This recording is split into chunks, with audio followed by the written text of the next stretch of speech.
Thank you for tuning in to MacroView Television, and welcome to another brand new edition of the Taiwan Outlook, the program that presents Taiwan to the world. And I'm your host, Rui Guo.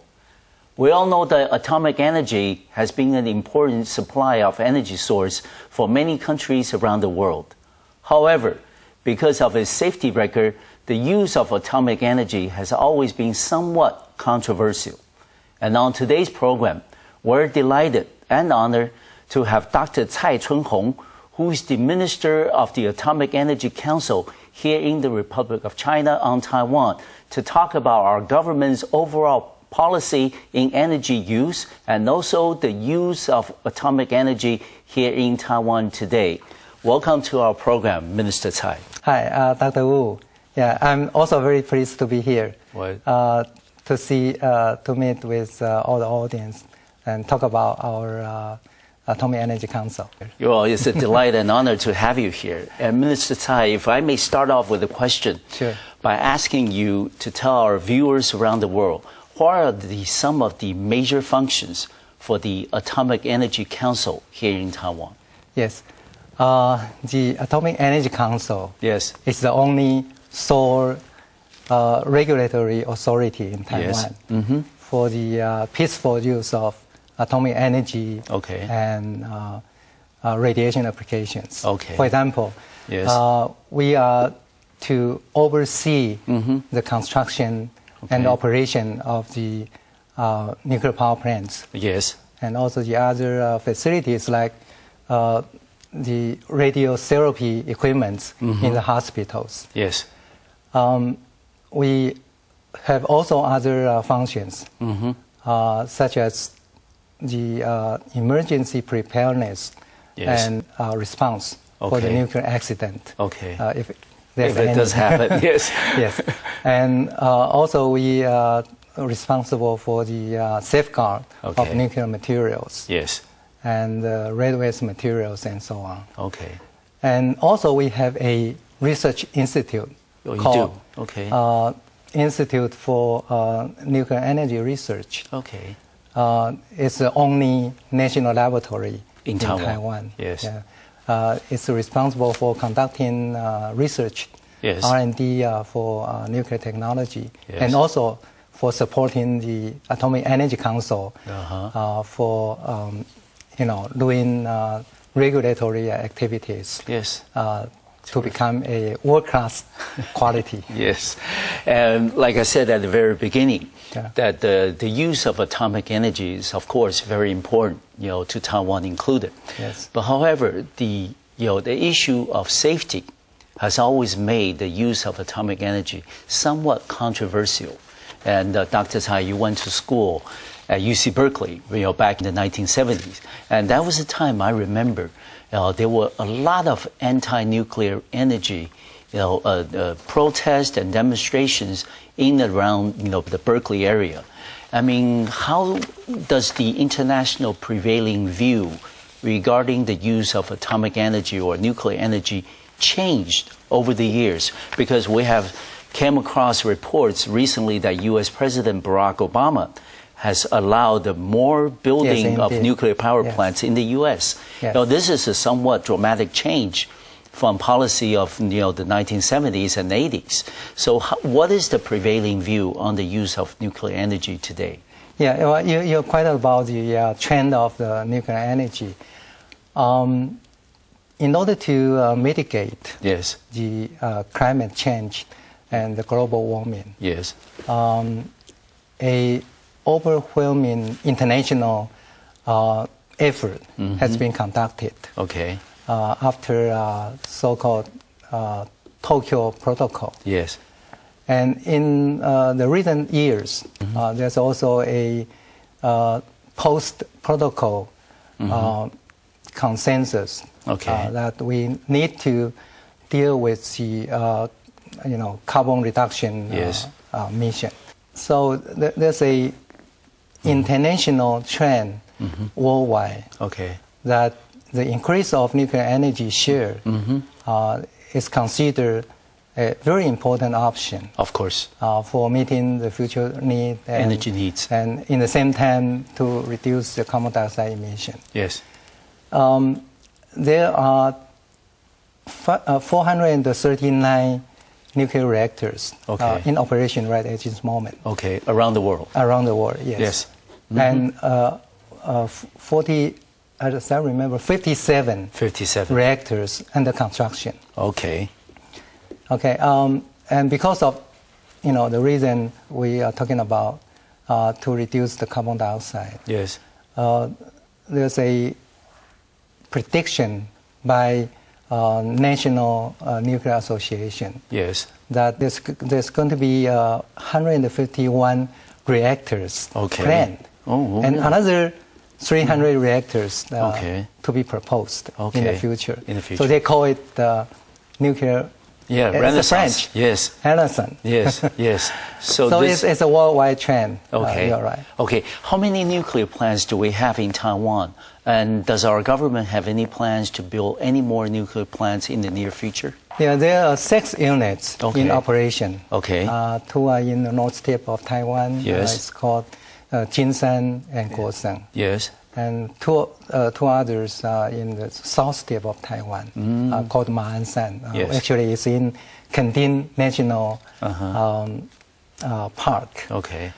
And there are 2 more under construction in Longmen side, again in north tip of Taiwan. Okay. As to whether there's any new build, actually, according to the recent so-called National Energy Conservation and Carbon Reduction Master Plan. Okay. 国家节能减碳总计划。是的。There's no new build. Okay. No more plan. In this plan. Okay. The reason is because the plan is only up to 2020. Yes. And as you may know, that it's going to take at least 12 years. Yes. For a nuclear unit to to be from proposal to completion. Of course. So it's not feasible to expect a new build before 2020. Okay. However, there's a longer term energy development plan, which is still under review. So it's not finalized yet. Okay. The Energy Bureau of the Ministry of Economic Affairs is going to be proposing a few more units. Oh, okay. But they are, under evaluation, considering the energy need, economical growth need, and the environment and so on. Okay. But I think they are positive. Yes. Mr. Tsai, you're an expert in the use of, nuclear energy. But for the ordinary citizens, a lot of times that they don't know enough about the use of atomic energy in Taiwan as well as in elsewhere around the world. That's why there is that apprehension or concern about how safe it is to have atomic energy plant in Taiwan. So therefore, does the Atomic Energy Council have any, programs, or does the council provide any assistance, for example, to schools, to companies, to communities who are interested finding out more about the safe development and use of atomic energy in Taiwan? Does the council do that? Yes. The Atomic Energy Council supports the university through a so-called mutual fund with the National Science Council. Not only to conduct the research, but also to establish or implement a nuclear-related educational program. Yes. And the Atomic Energy Council also organized summer camp for the high school teachers. And to share with them the fundamental knowledge of radiation science, nuclear engineering, nuclear science, and so on. Of course. And for public reach, the Atomic Energy Council also holds press conference periodically, usually once a month, for informing the public of major activities of our regulatory decisions and inspection reports and so on. Of course. And we also have a website publicizing all information on the code, standard, and as I mentioned, our inspection reports. Of course. And the the world development of the nuclear energy, and so on and so forth. And the reason for that is that we try to intensify our commitment for securing nuclear energy. Okay. We are making all efforts to strengthen the transparency and public outreach and public oversight program. Okay. The reason is very simple. Of course. Because we do that for the public. Of course. So we want the public to be confident for our commitment. Okay. And before we close out on this segment, Minister Tsai, are you happy overall with the public understanding about the use of atomic energy in Taiwan today? Well, I'm embarrassed by your question. Because actually, there's a poll conducted in last March, just about 3 months ago. Yes.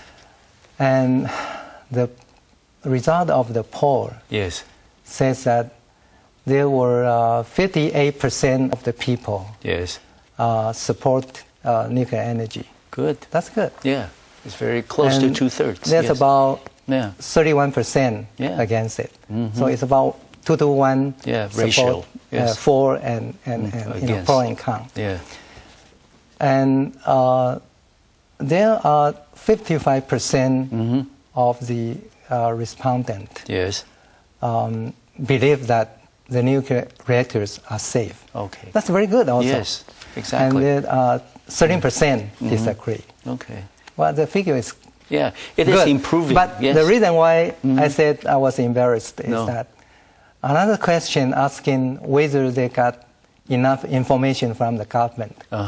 There are over 80% of the people say that the information is not enough. Okay. So as I mentioned that we try our best and do all efforts to deliver the information. Okay. And to make all the transformation for the informations transparent to the public. Yeah, but we're living an information explosion age. So there's a lot of information floating around. So a lot of times people may not get to it, but doesn't mean that... we, as I mentioned, we have a website. Yes. And after I became this minister position, I put very hard efforts to revise the website. So that it's more friendly, it's more... I visited the website before. It's very, very interactive. And I think there's a lot of information. But unfortunately, not many people visit. Maybe after today's program, they will start looking for it. Thank you very much.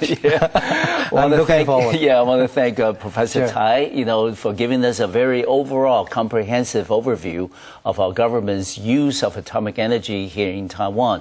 And we're going to take a short break on our program, and we'll come back. We'll continue our conversation with Minister Tsai. Tsai Chuen-horng, who is the Minister of the Atomic Energy Council here in the Republic of China on Taiwan, to talk about other plans that his council has for the use of energy, nuclear energy here in Taiwan. I'll see you in just a few minutes.